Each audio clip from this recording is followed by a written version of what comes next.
Hi, this is Yolanda Van Veen, and in this segment we're going to talk about how to grow Damiana. Now it's a beautiful shrub from South America that grows really well and is used for many different medicinal reasons. But to grow it, there's only a few simple things that you need. And here's the materials. So you'll need a Damiana plant, and you'll need a container if you're going to grow it in a container, or you can put it in a raised bed in a flower bed. It needs good drainage.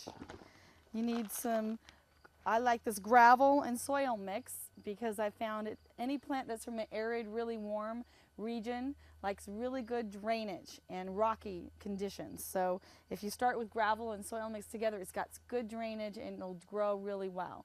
Whereas if you just put it in deep, thick soil, it might not do well. So the first step is take your container and fill it at least halfway full with the gravel and the soil.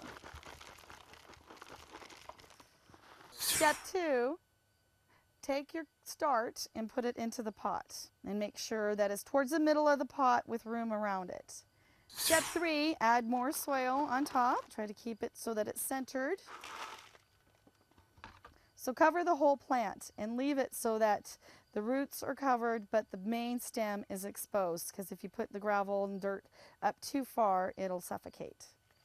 So once you have the plant in the container, put it in the hottest, sunniest spot that you can find. Now, Damiana sometimes will sunburn if you live inland and it gets so hot and dry. So if you live in a really hot climate inland, then make sure and put it in part shade. But if you live near the coast or a colder climate, make sure and put it in full sun. So Damiana is a beautiful shrub that grows really well in any garden. It has gorgeous yellow flowers, and it's a really pretty addition to your garden.